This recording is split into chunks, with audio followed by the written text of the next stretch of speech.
Fridays at the stick. From who's got it better than us to brick by brick. It's always the 49ers way, from off-season to game day. Yeah, we talk back. It's the 49ers Cutback.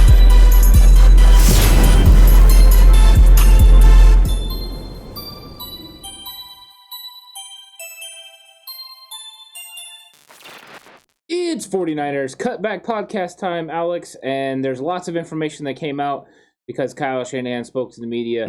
There was a lot of cool stuff that came out that we get to talk about. Cool stuff to talk about. Cool stuff. Interesting comments. There's lots of things to take away from stuff. all of the cool stuff. It's nonstop coolness. Yeah. So make sure that you're subscribed. Make sure you hit that like button and make sure you hit that notification bell. That way you don't miss any of the coolness from this episode or anything else coming out over the next few days. Because as we get further into the week, if you're new here, the content absolutely ramps up to fever pitch, which is Fridays, and which you got basically episodes all day long coming at your face. It is. It really is. It's a Friday frenzy, fiesta, Santa Maria. It's everything. It's fantastic. You don't want to miss Fridays, and you don't want to miss tomorrow as well, because tomorrow is going to be a lot of fun. Or excuse me, today is going to be a lot of fun because today there's a lot of good stuff going on. Whether it's this daily video right here, the preview show here in a little bit afterwards, or the live stream tonight.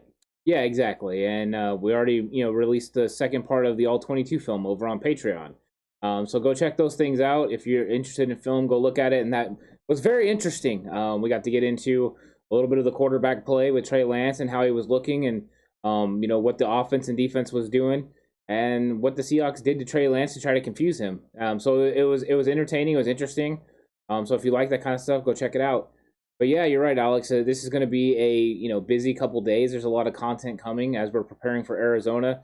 We're really getting into all that stuff, and part of that preparation is knowing who is going to be on the field. Oh yeah. And right now, the quarterback position is up in the air a little bit because Jimmy Garoppolo's health is in question. I think most people are ready for Trey Lance to get out there and play, but it doesn't appear that Kyle Shanahan is fully motivated to make such a change yet. He's waiting and holding out hope that Jimmy Garoppolo is going to be able to play in this game. I think Jimmy Garoppolo is holding out hope as well. The calf seems to be responding as the swelling has went down, and now he's just got to be able to push off. So the thought process is he's going to get out there, hopefully in practice today. We don't know if that is actually going to happen, but if he does, then we'll get a really clear idea of where he's sitting. If for some reason he doesn't practice, it's going to start trending the other way, right? That Trey is going to get the start and be able to play. But Jimmy talked about they could push this all the way out until the game starts. So I am curious to see how long they let this play out. Kyle was very clear that if at some point he was told that Jimmy Garoppolo is a for sure done, if he's not going to play, he will say no, he's out, and they'll go and prepare for Trey Lance. So we're just on a wait and see right now. Yeah, and look, this was the thing that they had talked about, and in the presser today, or yesterday, excuse me, they asked him this essentially, right? Week 1 against Detroit, you kept hinting at the usage of Trey, you kept hinting at it, and Detroit came out and prepped for both, and then didn't see a whole lot of Trey Lance. Are you doing essentially the same thing?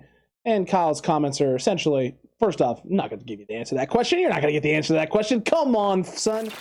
Folks, I'm not giving you that. That's a little bit too much insider information, a little inside baseball. You're not getting that. But what I can tell you, right, is that when the time comes and when Jimmy is officially out and won't be playing, everyone will know.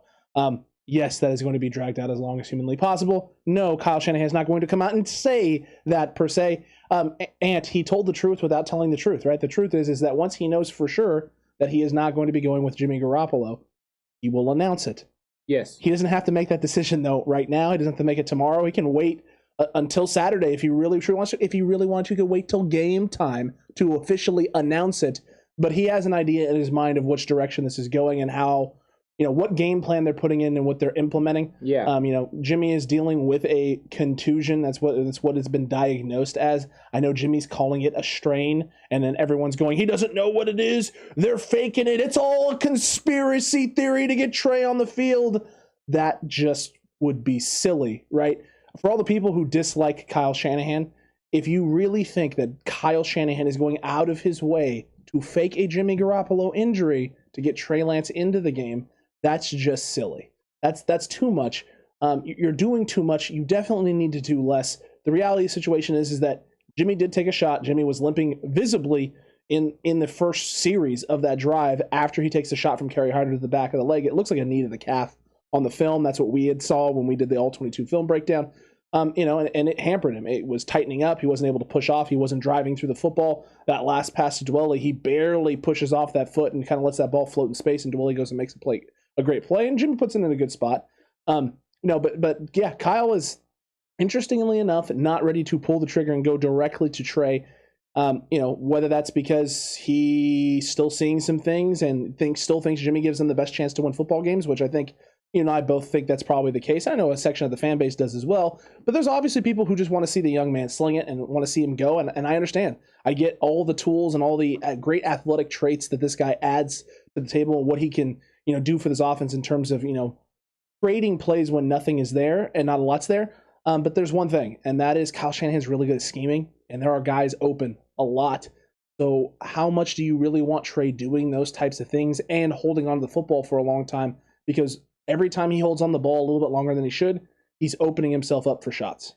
First off, Kyle Shanahan did not have to fake an injury for Jimmy Garoppolo because he had already set the table that Trey Lance could come in at any moment, right, and play. Also true. They had set up that they could go back and forth at any moment in the game, that he could come in for a play, a drive, whatever.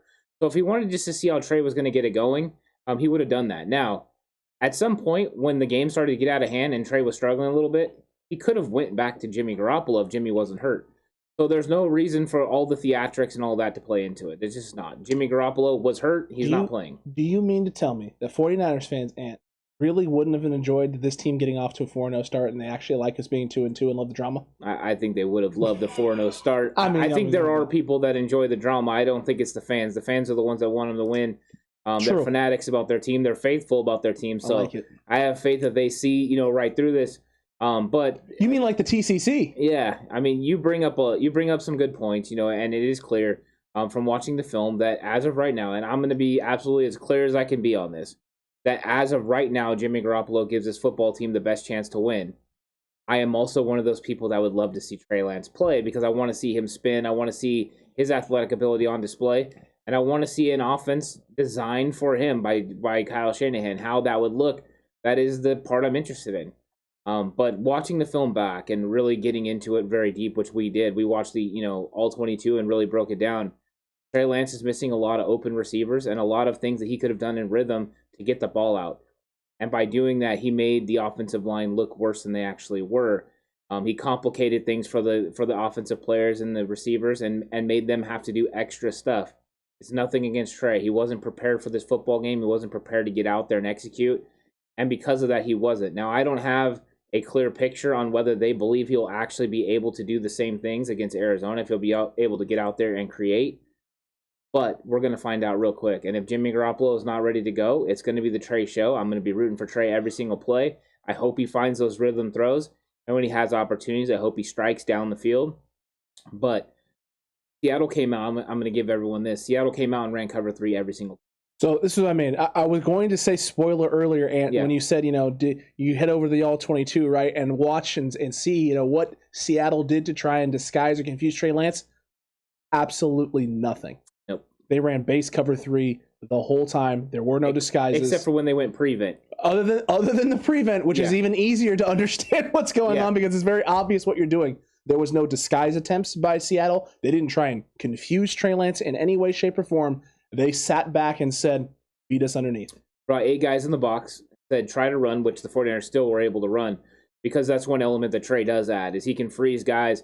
And early on, he had linebackers running with him that had no reason running with him because he adds that element to the game. So that's one area where he definitely can.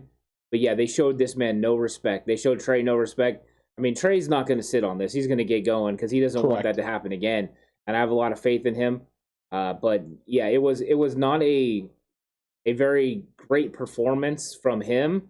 I'm going to chalk a lot of it up to situation, but circumstance. But Seattle showed him no respect, and he's going to have to go out there and earn that respect against Arizona. Listen, and teams are going to look at this and think of this as an immediate potential blueprint solution, right? You don't even have to necessarily disguise anything right now. Take away the things that he wants to do, which is go downfield. He wants to take shots.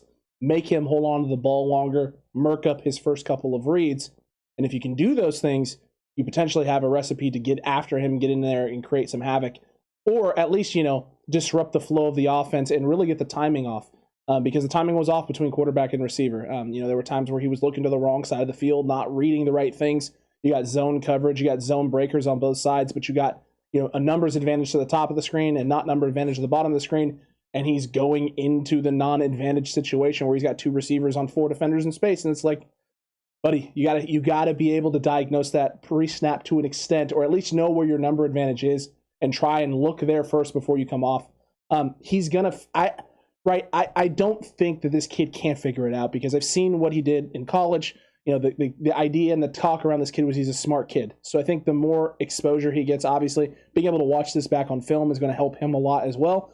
But those aren't the only things that he's got to clean up, and he's got a lot of things that he's going to need to address. The good news is, though, and I've been saying this, and this is the argument I've been making with a lot of people, is this time. Time is Trey Lance's friend. It truly is his friend. He's 21 years old. He's not supposed to have all the answers. He's not supposed to be perfect. He's not supposed to be anywhere close to it. And he's not.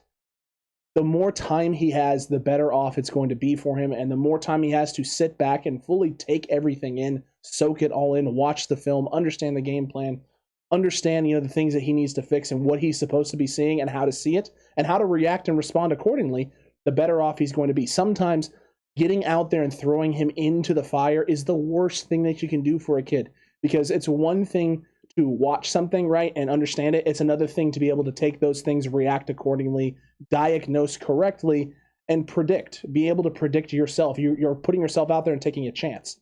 There's some times where he's comfortable taking chances, and there's some times where he's not. He's a rookie. What a surprise. And he's a rookie 4 weeks into his NFL career, getting thrust into a situation that he was thrust into last week. If Jimmy can't go, it's going to be, I would imagine, a better performance, because I don't think it was that good of a performance this last week, and I think a lot of that was just situation. Yeah, you can't come in the middle of the game like that. When you're not prepared, and it's a game plan that was very much designed for Jimmy Garoppolo in the quick passing game, taking advantage of Seattle's secondary. And Trey doesn't do those kind of things. He's not a similar player to Jimmy Garoppolo, so the game plan's got to be completely different.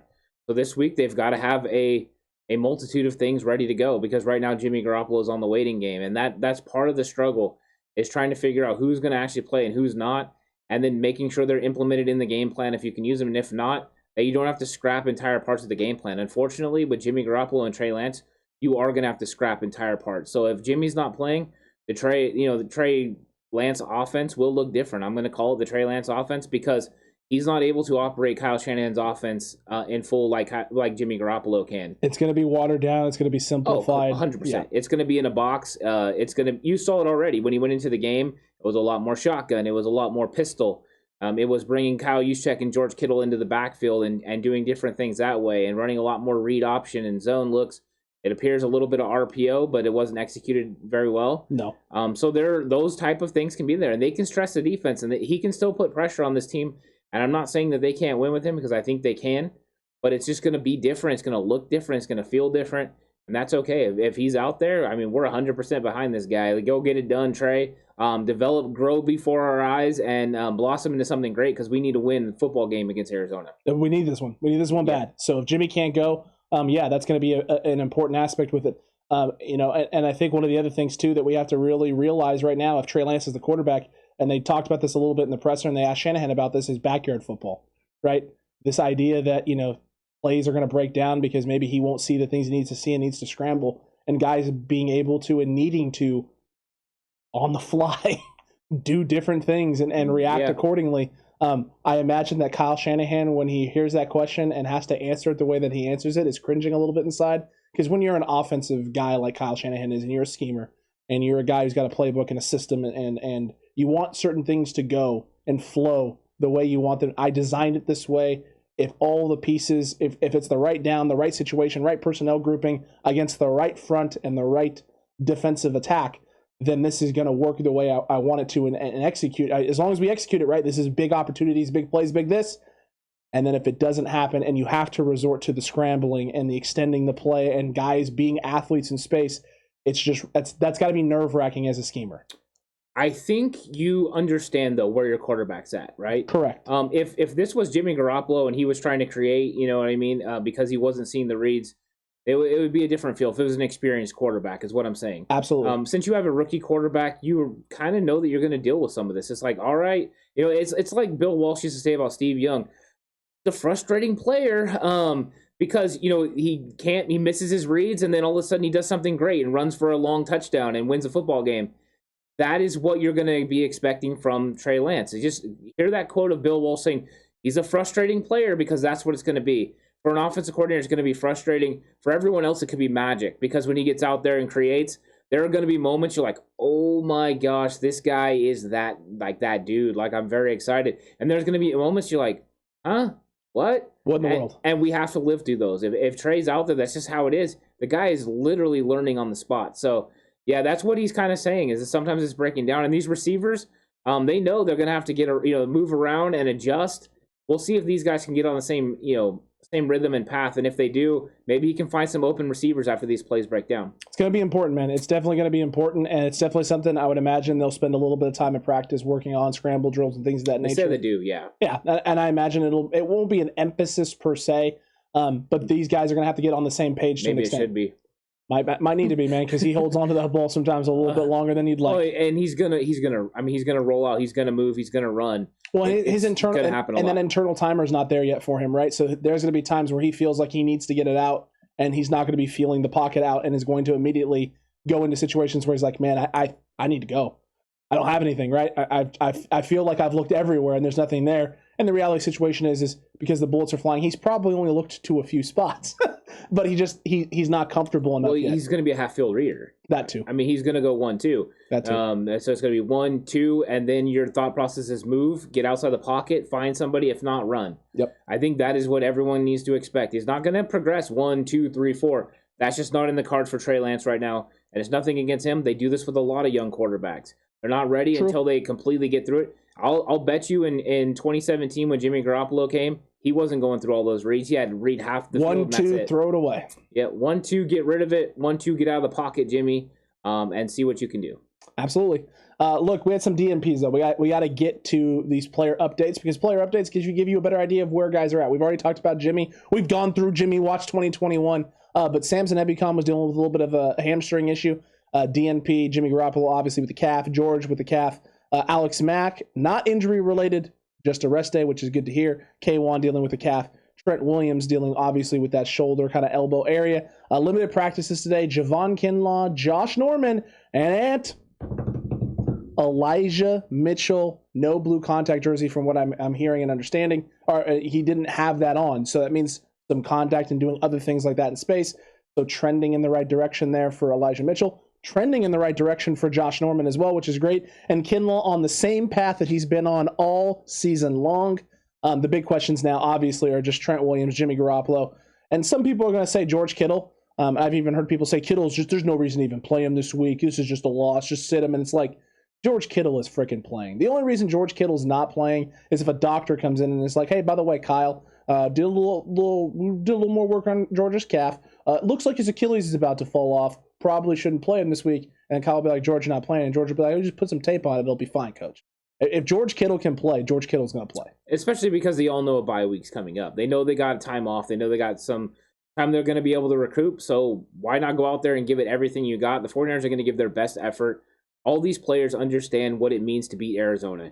It's huge. If you beat Arizona in this football game, not only do you put yourself right in the thick of things in the NFC West, but you muck it up a little bit. If you're one Seattle victory over the Rams away from everyone sitting there together, in a pretty nice spot. So, you want, or actually a Rams victory over Seattle, I guess we'll do it. Kind of muck it up in that everybody be 1-1, and then now you have an opportunity to go out there, and compete for the NFC West. So I think that you're okay with where things are, but you need to win. And there's a sense of urgency surrounding this football team, and George Kittle's a leader on this team. He's not going to just miss a game to miss a game. He's going to get out there and compete. It is sometimes hard for people to understand that competitive edge. You have to have that competitive edge to be an NFL player. These guys have pushed their bodies their whole life. I mean, this is what they've had to do. This is a culmination of their career, and they're not going to just all of a sudden be like, you know what, I'm going to chill. I'm going to be Alex Moran. I'm going to sit there as the backup and hang out. No, they're not going to do that. They're going to get after it, and George Kittle is one of those guys.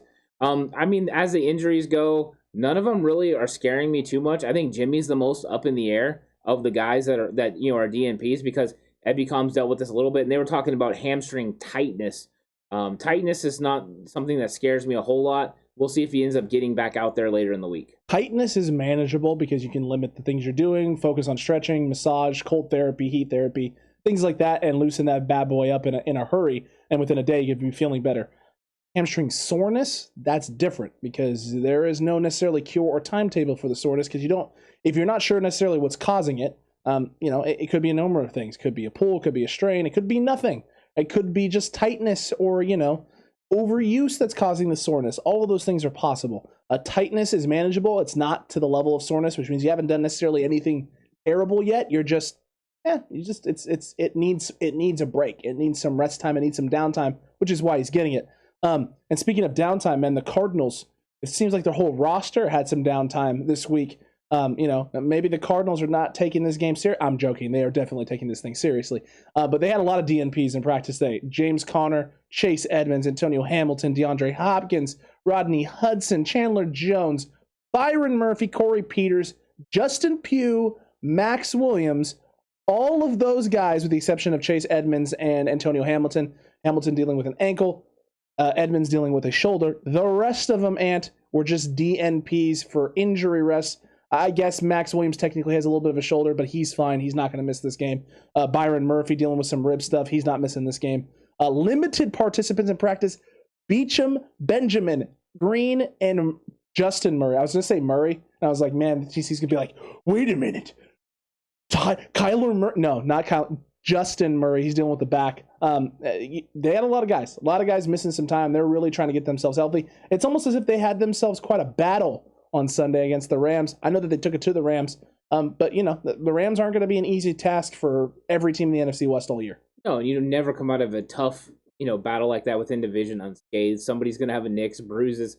Veteran days are common. That's why I don't freak out about people missing practice. This is what happens. Alex Mack is going on 2 weeks now of missing, a day of practice. This is kind of just what happens with veterans. You have to manage them. You have to use them in certain ways so that way they stay healthy. The whole goal is for them to play on Sunday, not for them to practice, during the week. So I don't really worry about it. I'm not concerned about it. I just want to see the 49ers get out there and execute. And it appears Arizona is going to be pretty much healthy and ready to go. So we're going to get their best effort. And their best effort is going to be very good. The 49ers, luckily, have played Arizona pretty tight. Last year in the first week of the season, they lost 24-20. But they rallied back and beat them, 20-12 later in the season. I think it was week 16, led by C.J. Beathard. And the fact that they held Arizona to 12 points should get everyone at least a little bit of encouragement because that defense is not the same that it is now. It's way more impactful, and there's going to be areas where they can disrupt Kyler Murray in this offense. So has the Arizona Cardinals got better than last year? Yes, they have. 100%. But so have the 49ers. So I think there's opportunities for both teams to win this game, but it's going to come down to execution. We know the game plans for the 49ers on offense and defense are going to be fantastic because we've watched the All-22, and we've seen the game plan is not the problem. It's execution by football players. Those football players need to clean it up, and if they do, they have the opportunity to beat anyone in this league. 100%. And look, this is the thing that people can't forget, is the Niners won some crucial games late in the season last year, and even in 2018 when Jimmy went down, with guys who aren't the guys we have now, with Nick Mullins at the helm, with C.J. Beathard at the helm. Those two are not Trey Lance.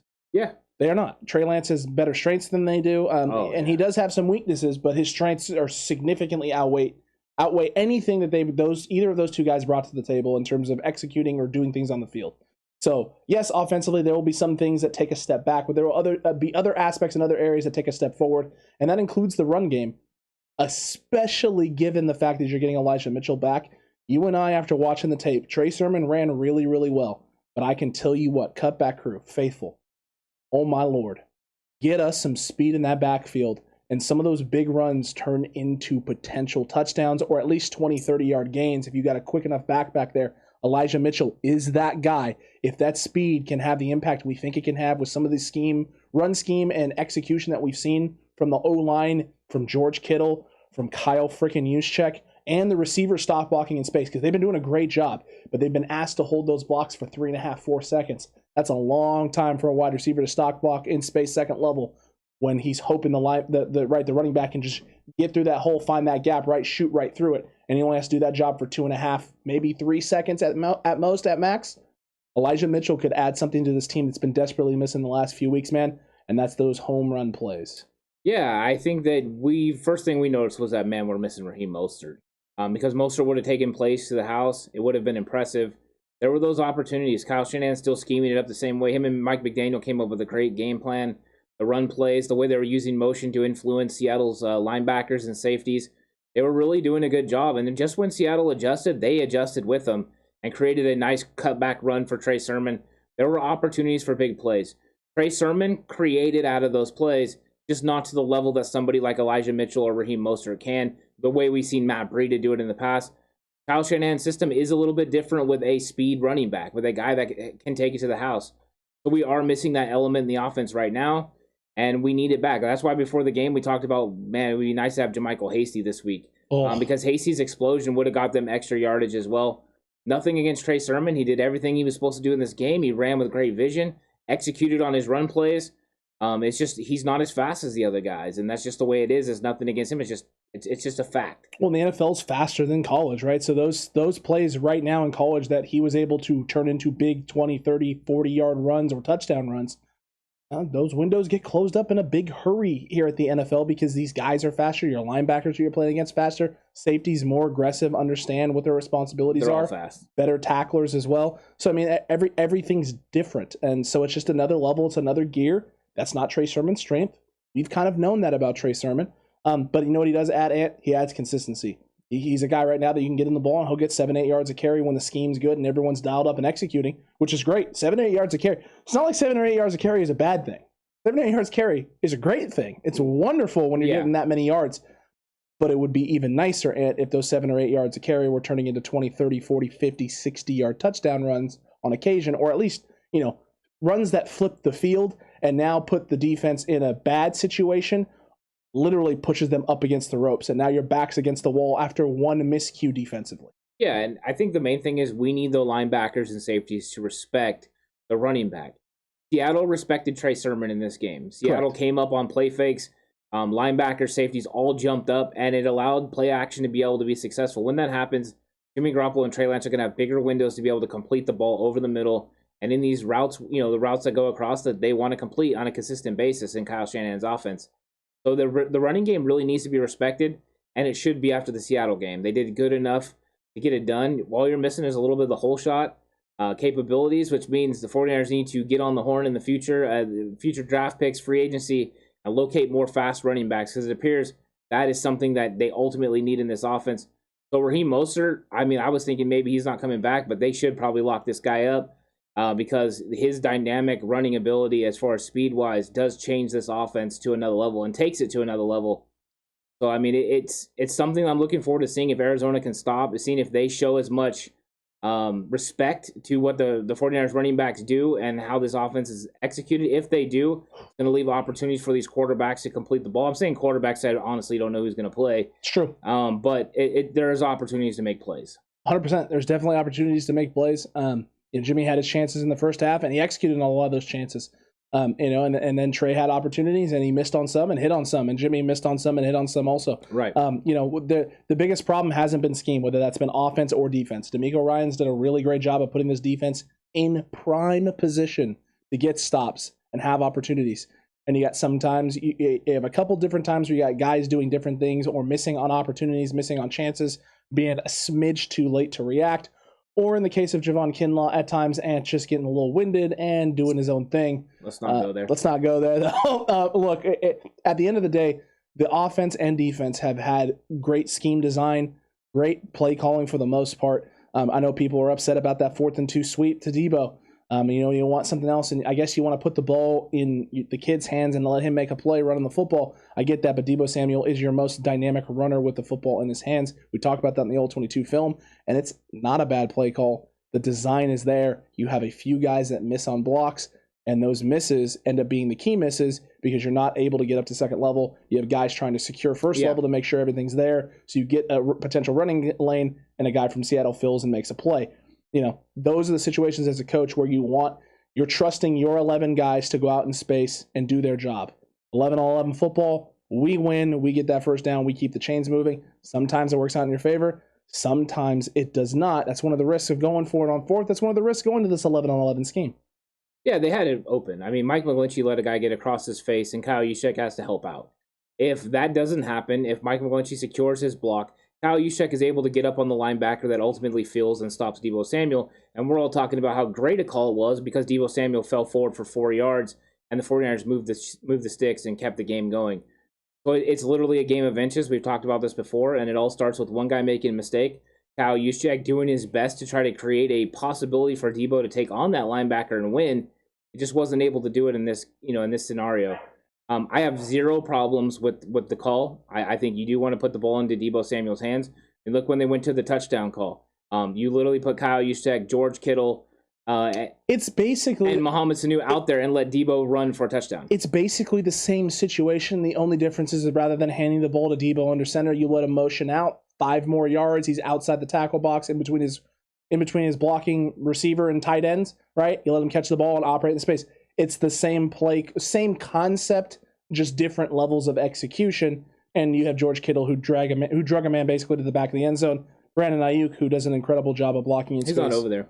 I believe he was. No, it's Sanu. Is it Sanu? Yeah. Okay, see, it's Sanu on the interior. It's Sanu. Yeah. It's Juszczyk's out wide. That's right. Juszczyk's out wide. Sanu's George Kittle is next to him. And you got, I think you have Ayuk's at the top of the screen. Yeah, he's got the backside slant. Yeah, so he just gets it out there to Deebo and lets Deebo make his play. I mean, you're getting the ball in your playmaker's hands. I mean, Deebo's that guy right now. He's one of the best wide receivers in the NFL at the moment. But that's why Mohamed Sanu's on this football team, because he's a receiver you can count on the block. That's true. So that's why he's out there, and he absolutely executes a stock block at a high level. Mohamed Sanu played one heck of a football game. This guy is not going anywhere. He's contributing to this team even at a higher level than I anticipated. I was worried, but I'll tell you what, man, he does a great job on special teams as a punt returner. He's done really, really great in stock blocking, and he's operating under the middle of the field. He's a crafty Sav veteran out there operating great and giving Trey throwing lanes late in that game to extend drives. Mohamed Sanu, he's really turned it around, man. A year ago, he was being waived by the Pats, getting cut, coming into San Francisco, not doing a whole heck of a lot, and by the end of the season was looking slightly better with Detroit. This dude's playing at a high level right now. It's amazing what health can do. When you feel healthy, you're able to operate and do what you need to do. It's good stuff. But the way he presents himself to a young quarterback like that, or even to Jimmy Garoppolo in those situations, he presents himself, he sits in the zones in the right spots, he doesn't drift, he's always in the right location. And you just can't, say enough about that, because a quarterback can trust where you're going to be and they get you the football. Mohamed Sanu is big for this team, and he's going to be big for Trey Lance. Trey's got to trust him. Right now, Trey wants to go to Deebo Samuel a lot. And he's going to have to find out that he needs to trust these other guys too, because right now, Deebo Samuel is the number 1 receiver in this league, yards-wise, so he's going to get paid a lot of attention. And that's not going to change this week. They're going to pay him a lot of attention, and other guys are going to have to win. They're going to have to win. They're going to have to start winning, and there are opportunities to win. Got to give them time to find them, and we got to locate it when those opportunities arise. Let us know, Cutback Crew faithful, what you think about all this down below. Are you excited about the Jimmy possibility? Are you worried about Trent? Kyle's comments freaking you out, scaring you? We want to hear about all of it in the comment section below, so don't forget to comment. Don't forget to like. Don't forget to subscribe if you haven't already. Head on over to Patreon. Lots of great content coming out, including fantasy football episodes this week. The Madden playthrough coming up this week, and very, very soon. I know I keep saying it, but now it's official. Very soon here in the next few days, the Madden Cutback League officially starting. That's going to be a lot of fun. Yeah, that's exciting. I'm looking forward to seeing how that one plays out. I'm going to try to catch some of those games if I can. That's exciting, and I'm excited about this opportunity, but I am curious what people think. Are they with us? Do they believe that, right now Jimmy's the best option, but if Trey's out there, we're all behind him and we're going to push to see what he can do? Or do you think Trey is the best option? And if you do, I mean, that's fine. Tell us why. Make the case. Yeah, I'm completely open to this. I'm really not shut off, because I see the things that Trey can do that's dynamic, and I see the things he needs to work on. I'm just trying to be, kind of call it down the middle and be transparent. I know you are too.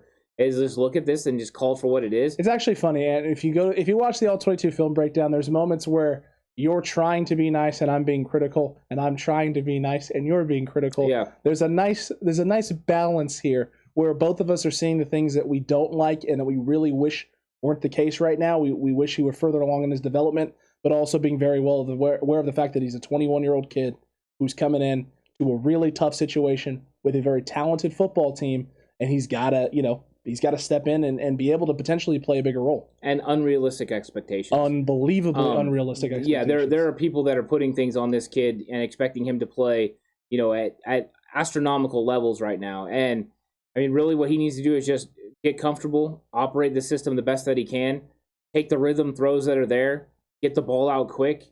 If he does those things, he can be successful. And then there'll be moments on the play action passes where he can take those shots down the field. He'll be dynamic in the run game and the read option. RPO can show up as well. Power run. So I'm looking forward to that. Maybe a little jump pass action. Who knows? It's there. But it'll be exciting. If Trey plays, I'm going to be over the top excited to watch him play because it's like a kid during Christmas opening a new toy. We get to see what this toy can do. The funnest part is getting out there and letting it happen that day. But if not, and it's Jimmy Garoppolo, I'm ready to roll with Jimmy, and I'm ready to see what he can do. And whatever happens, I just want I want this football team to win because I want the 49ers to stay relevant as long as possible during the season and an ultimate push for the playoffs. We're 2-2. We're 9 points away. 9 points, Cutback Crew. 9 points, Faithful, from being 4-0. That's it. 9 points. That's one series on either side of the football that can completely change the trajectory of where this team currently sits. This team can find a way to make that change, that one series change a game to turn their fortune and turn their fate, their direction. We're going to see if they can get it done in week 5. And until the next one, until the preview show at 2 p.m. Pacific time, stay safe. Remember, the right way is always the 49ers way.